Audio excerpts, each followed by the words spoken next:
Andy Kessler, hedge fund manager, investor, now author.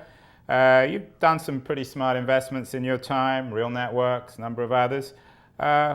If you had money to put into the technology market now, if you were investing in entrepreneurs or startups, where would you put your cash? Oh, I love investing with entrepreneurs, and whether that be the garage startup where you have a couple guys that are just starting to figure out where to go, to public companies that are changing the world, and you can still find them. And so what I always look for is productivity. Talked about it before. It's about output per worker hour. It's the only thing that creates wealth. But the thing about technology is forever and ever, technology has gotten rid of people. And so what you have to look for is these great pieces of technology, whether it's code, whether it's devices, that start getting rid of workers. I mean, like travel agents. There are no travel agents. There are a few, but we got rid of travel agents. We got rid of librarians. I mean, when journalists? Journalists, we're almost done with that. Certainly the person that takes the classified advertisement off of the local newspaper, that job is gone. But in the good news is that technology then creates more jobs and better jobs with that technology. So, we all used to be farmers, now farming is 3%. We all used to be manufacturers, but of course we've outsourced a lot of that, but the reality of it is that the whole supply chain has been automated because of technology.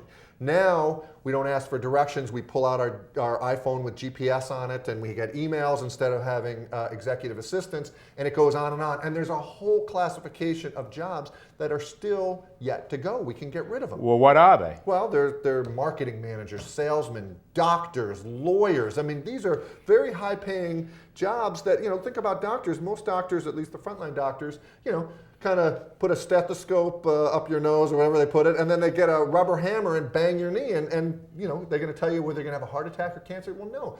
But there's this whole set of entrepreneurs that are creating so the whole professional class, doctors, lawyers, accountants? Lawyers are already being obsoleted. You go to talk to corporations, and they have computers that go and sift through the millions of documents that they get in pre-trial discovery, and it's called e-discovery. And so there's a whole set of paralegals mostly, but also expensive lawyers that corporations are just getting rid of paying for. And you wrote a book called The End of Medicine, where I assume you predict this. It's all about early detection and using technology to find someone who might have a heart attack before they have a heart attack, or find cancer when it's so tiny you can get rid of it. So I'm a big fan of Soylent. Be Soylent, meaning, not to give away the Soylent Green Charlton Heston movie, but it's all about eating people. And so you've got to eat people. You've got to take technology and you go, whose job am I getting rid of? And don't feel bad about it. I tell this to entrepreneurs and technology folks, and they start whimpering and they start yelling at me going, that's awful. You got to worry about people. I go,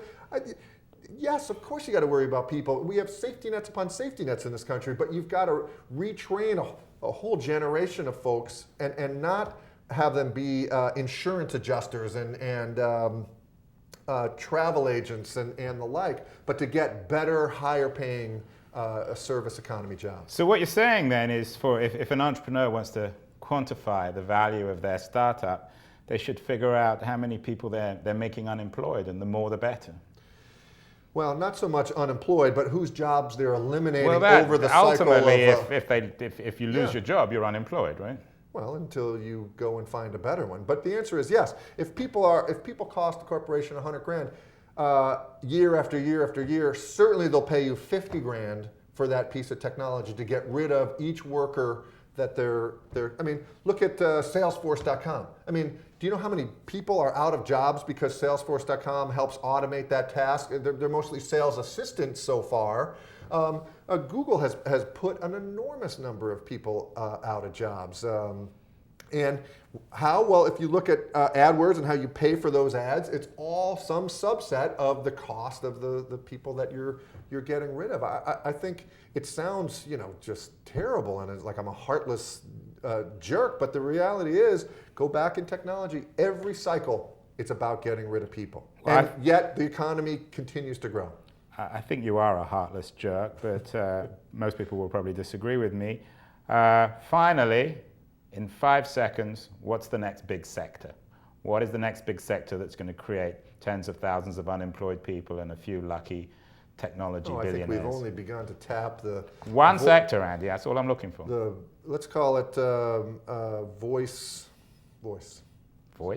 just voice, speaking and recognizing. Well, That has a long way to go. That's your tip from Andy Kessler, former hedge fund manager, now author. Thank you so much.